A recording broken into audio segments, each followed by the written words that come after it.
Hello दोस्तों, 10th class के chapter number 9 में पूछे जाने वाला मोस्ट इंपोर्टेंट क्वेश्चन क्या पूछा जाता है। किसी मीनार की छाया उसकी ऊंचाई के बराबर है। मान के चलो ये मीनार हो गई,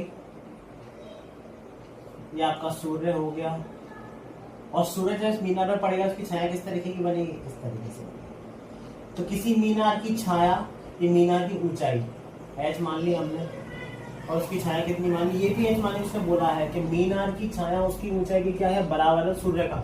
इसका मतलब इस पॉइंट को से क्या कर दिया, टच कर दिया। तो सूर्य का उन्नयन कोण ये पूछा है, एंगल ऑफ थीटा बता दीजिए कितना होगा। तो नाम दे देते हैं ए, बी और सी। तो किस तरीके से करेंगे तो ये देखते हैं। हम जानते हैं लंब बट्टे में आधार क्या होता है, टेन थीटा होता है। तो टेन थीटा बराबर क्या हो जाएगा, लंब बट्टे में आधार टेन थीटा।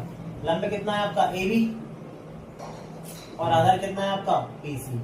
वैल्यू रखते हैं टेन थीटा बराबर लंब का मान भी h ही है और आधार का मान भी कितना है h से h गया तो कितना बचेगा 1।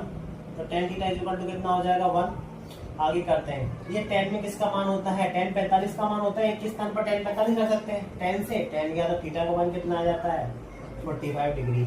तो आपको ये याद रख लेना है कि जब किसी मीनार की छाया ऊंचाई उसके ऊंचाई के बराबर है तो एंगल हमेशा कितना डिग्री होता है, 45 डिग्री होता है। इस तरीके से हम इस क्वेश्चन को आसानी से हल कर सकते हैं। Thank you so much.